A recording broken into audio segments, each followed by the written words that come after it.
Hello everyone, welcome to Mauritius, a little island where four civilizations came together to become one amazing nation. Beneath the postcard-perfect beaches is a story of volcanic origins, a history that cannot be erased, stunning natural phenomena, and a people who have made diversity their greatest strength. Come and discover the genuine Mauritius, a country that still surprises the world in a way most travelers would never conceive.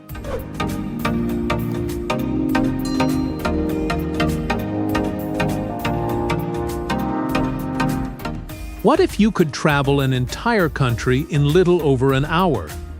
You would think that a place that small would have only one story to tell, but Mauritius destroys that expectation the instant you get there. This tiny island in the Indian Ocean is smaller than Rhode Island, but is like a whole planet in one spot. Chinese pagodas are next to Hindu temples, mosques located in communities with Catholic churches. Families of African, Indian, European, and Chinese descent have established a nation, not by denying their differences, but by living with them every day. Mauritius is filled of shocks that appear improbable. It was the only place in the world where Dodo used to live. It is the only country in Africa where the major religion is Hinduism. Its coasts are fringed by the third-largest coral reef in the world, safeguarding crystal-clear lagoons that glisten in blues most folks only see in pictures. Looking down from the sky, the southwest coast looks like it has an underwater waterfall pouring into the ocean depths. Further inland, the famed seven-colored earth shows strata of red, purple, yellow, and blue that nature itself keeps segregated. How can a volcanic island with just 790 square miles contain so many wonders, so much history, so many civilizations without losing its identity? That is the question we will answer jointly. You may find at the end of this voyage that Mauritius is not exceptional for its modest size. It is a marvel, for it shows that a nation does not become outstanding by its size. It is made special by the people, the stories, and the values they chose to defend.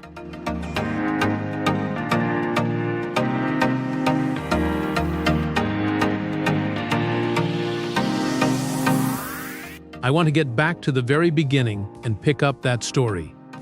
Before the first human footprints, before the first languages, before the first settlements, Mauritius was nothing more than fire spewing from the bottom of the Indian Ocean. Some 9 million years ago, violent volcanic eruptions forced molten rock up through the water, gradually constructing an island where none had existed before. When the eruptions were finally over, nature took over. The wind softened the cliffs. Rain cut deep valleys around the shore. Coral reefs developed to form one of the largest reef systems on Earth and to safeguard the magnificent turquoise lagoons for which Mauritius is today famous. And to this day, the island bears the mark of its volcanic birth. Black basalt mountains dot the landscape, reminding tourists that this paradise was once formed by unthinkable tragedy. In the center of the island, the dormant volcano crater of Truox Surfs is surrounded by luxuriant foliage. Standing at the rim, it's like staring into the island's ancient history. Then comes one of nature's great deceptions. Off the coast of Le Morne, Brabant, an underwater waterfall seems to tumble down into an unending abyss. It's not a genuine waterfall, but an amazing optical illusion generated by sand and ocean currents, cascading over the edge of a deep undersea ledge. Looking from above, it looks like the water itself is moving into another world.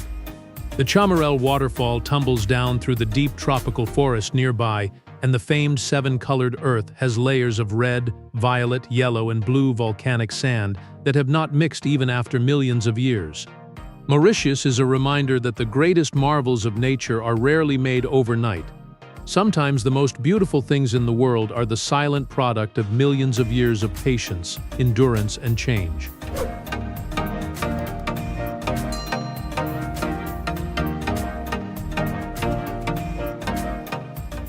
But there is something much more wonderful than the island. Mountains can be made by volcanoes, oceans shape coastlines, but neither can account for the things that make Mauritius so memorable. That is their narrative. Walk through any neighborhood and you will notice something that seems surprisingly normal.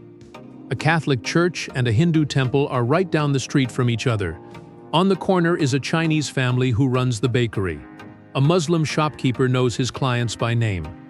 Different cultures aren't just coexisting, They've evolved side by side over generations to create a shared identity that's distinctly Mauritian. The island's population is a testament to a tremendous journey through history. Most Mauritians are descendants of Indian indentured workers who arrived in the 19th century. Some are descended from African and Malagasy slaves, Chinese traders, and French settlers. What started as different villages has slowly grown into one nation, united by mutual respect and everyday cooperation. There is a simple Mauritian phrase that sums up this spirit: vivre ensemble, or living together. It is not just a saying. You may see it at the parties in the neighborhood, family friendships, and in public life. Diwali is commonly celebrated by families of all religions together. At Ramadan, neighbors are sharing food and kindness without a second thought. These are not scenes staged for visitors, but part of everyday life. Many children grow up speaking 3 or even 4 languages at home. Mauritian Creole is the language of daily speech. English is the language of education and government, and French is widely used in the media. Hindi, Bhojpuri, Tamil or Mandarin are utilized to preserve family traditions. Mauritius has one of the top rankings in the Human Development Index in Africa, as a result of its focus on education, inclusion, and opportunity.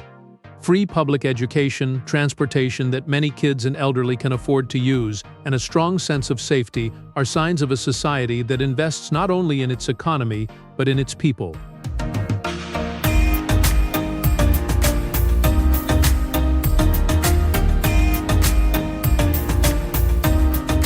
If you want to know Mauritius, don't start at a beach. Begin with the island waking up in the morning. Port Louis is where history, ambition, and daily living all mix on the same street. Founded in 1735 by the French, Port Louis has transformed from a crucial colonial harbor to the commercial core of the country. The city, for all its modern skyline, never feels cut off from its past. Colonial buildings sit cheek by jowl with contemporary corporate complexes. Bustling finance offices are a few feet away from street vendors selling traditional delicacies. Each corner is a discussion between yesterday and tomorrow. That exchange unfolds at the central market. Farmers unload fresh fruit, fragrant spices, and vegetables cultivated over the island before morning. The air is heavy with the smell of freshly cooked dal puree, of curries sizzling and sweet tropical fruit. Here, a short trip through the market becomes a voyage across 4 continents, where recipes, languages, and cultures combine naturally over generations. Chinatown, a few blocks away, is another chapter in the varied story of Mauritius. Historic temples and family-run eateries and small businesses keep up traditions passed down for over a century. Nearby, the bright umbrella square has become a cheery emblem of the city's creative spirit, attracting both residents and tourists year-round. Then we have Ebene Cyber City, sometimes termed the Silicon Valley of Africa.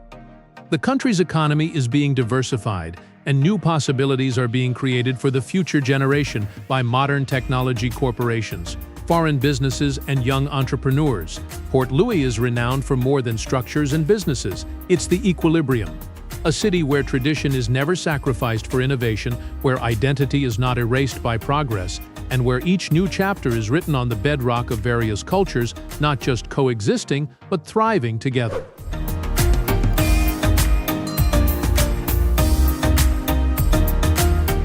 But to get a real sense of Mauritius's pulse, you need to get out of the capital. The horizon disappears in your rearview mirror, and something unexpected happens. The tempo slackens, the roads get quieter, and the island starts to tell a far more personal story. Rolling fields of sugarcane sweep to distant volcanic peaks, blanketing most of the area as they have done for generations. Between those fields are small Creole communities with brilliantly painted houses, shaded verandas, and welcoming front porches that speak of a life focused around family, neighbors, and shared customs rather than perpetual travel. Chamarel is one of the most meaningful places. It is a silent mountain village surrounded by trees and waterfalls. Many of its inhabitants are descendants of enslaved Africans who were emancipated following one of history's darkest tragedies. Their perseverance lives on not just in family stories, but in surnames passed down through centuries, reminding tourists that identity can endure even the toughest events in history. Travel north, and another face of Mauritius emerges. The communities in Bhojpuri still retain customs that were brought by the Indian indentured workers over a century ago. Weddings are still joyous festivals of the community. The air is filled with music, laughter, and blessings that tie young couples to their ancestors at the traditional Geet Gawai ritual, recognized by UNESCO. Here, life moves in a rhythm that seems almost timeless. The day begins with work in the fields or at the local markets. In the evenings, huge trees are generally the gathering place for neighbors talking, children playing and music flowing through the balmy air. These settlements are a reminder that Mauritius's true wealth lies not in modern architecture or financial affluence. You find it in the strength of community, the pride of preserved tradition, and the quiet sense that each generation has a responsibility to pass its stories on to the next.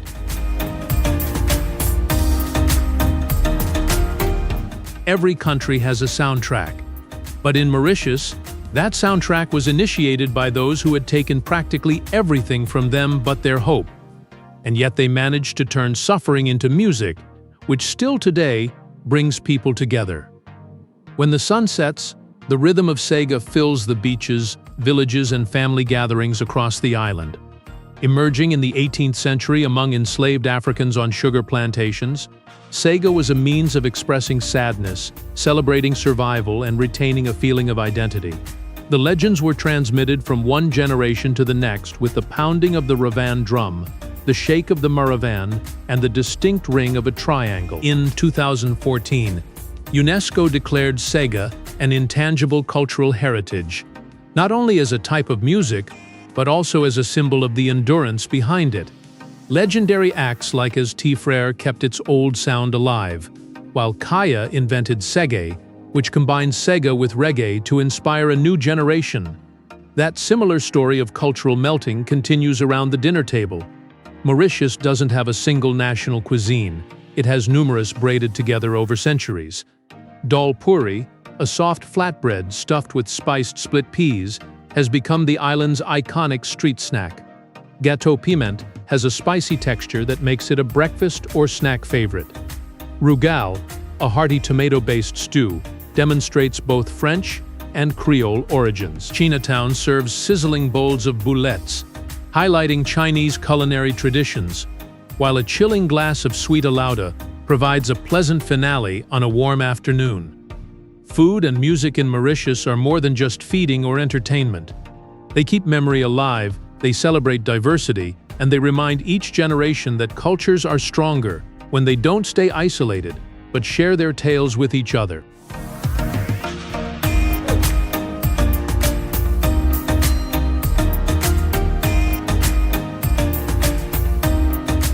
Some locales are remembered by their beauty, and others for the choices made there. Now, there's one mountain in Mauritius that has a narrative so strong after you hear it, you'll never look at the island the same way again. Le Morne Brabant is one of the country's most iconic monuments, towering over the turquoise waters of the southwest coast. The cliffs and woodlands are beautiful, but the real value is in the lives it sheltered. On the 18th and early 19th centuries, runaway slaves, called Maroons, found refuge on this remote mountain, choosing the unknown of freedom above the certainty of slavery. When slavery was abolished in 1835, the officials went up the mountain to break the news. In the account that survived in Mauritian memory, several Maroons felt they were likely to be caught again. They jumped from the cliffs, choosing that over re-enslavement, regardless of whether every detail can be factually verified. Le Morne has become an enduring emblem of resistance, dignity, and the global desire for freedom. In 2008, UNESCO declared the mountain a World Heritage Site because of its deep cultural value. Not far away, another hallowed landmark offers another narrative of trust and hope. Grand Basin, or Ganga Talao, is a crater lake sacred to Mauritian Hindus in the high mountains. On the occasion of Maha Shivaratri, hundreds of thousands of pilgrims travel for miles, many of them carrying magnificently decorated kanwars to offer prayers to Lord Shiva. Along the highways, free food, water, and support are brought by individuals of many faiths. Le Morne and Grand Basin are both expressions of the spirit of Mauritius, a country that has not forgotten independence, respects faith, and continues to extend compassion to all cultures and generations.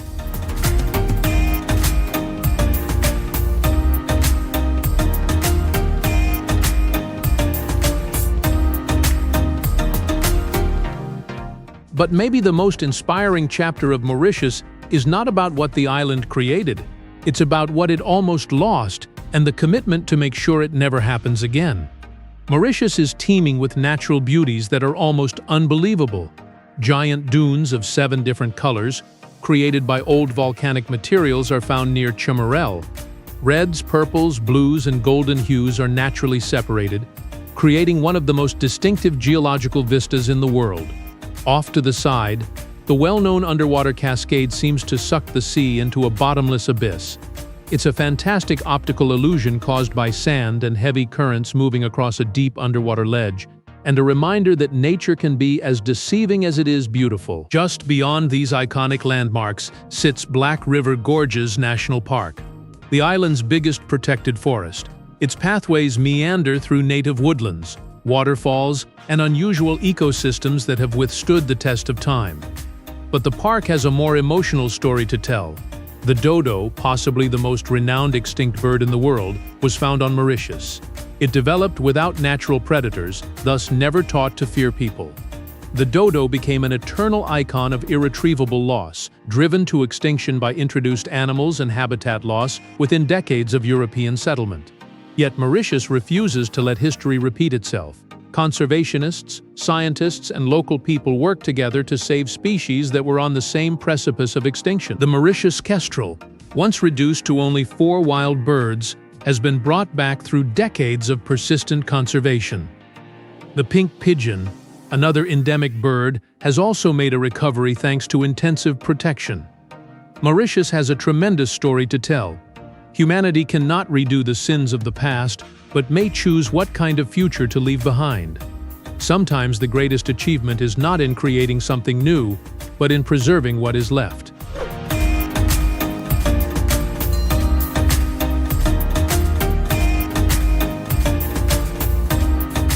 So, as our journey draws to a close, one question remains.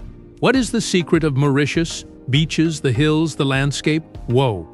And after this spectacular island excursion, the answer is rather clear. The countryside has never been its strong suit. It was the people that turned a modest island into something much bigger than it was. Generations ago, sugarcane was the backbone of the country's economy, and large swathes of countryside are still covered in immense green fields. Today, such crops produce world-class rum, prized well beyond the Indian Ocean. Coffee and tea plantations were planted in the 19th century, and historic tea estates like Bois Chéri still produce the island's rarest natural commodities, as do tiny volcanic coffee plantations. These enterprises marry Mauritius's agricultural legacy with a modern economy focused on quality, innovation, and sustainability.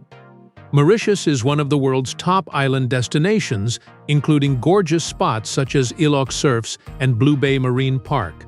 Visitors come from more than luxury resorts to enjoy crystal-clear lagoons, rich coral reefs, and protected marine ecosystems. Many come to the local towns, cultural festivals, hiking trails, and animal protection projects and find that the island has beauty and purpose. But perhaps the most important lesson from Mauritius defies measurement by economic statistics or tourist tallies. It is manifested in the daily lives of individuals of varied cultures, languages, and faiths, learning to live together in a harmonious society. Mauritius shows us that diversity does not have to be divisive. When people opt for respect, not fear, cooperation, not prejudice, optimism, not the wounds of history, then even the smallest nation may be an inspiration to the world. Thank you for having this experience with me. Has Mauritius changed your view on our world? Leave us your comments below and tell us what beautiful country we should tour next.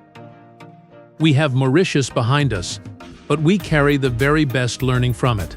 This vast island is a testament that greatness is not measured by size, wealth, or power.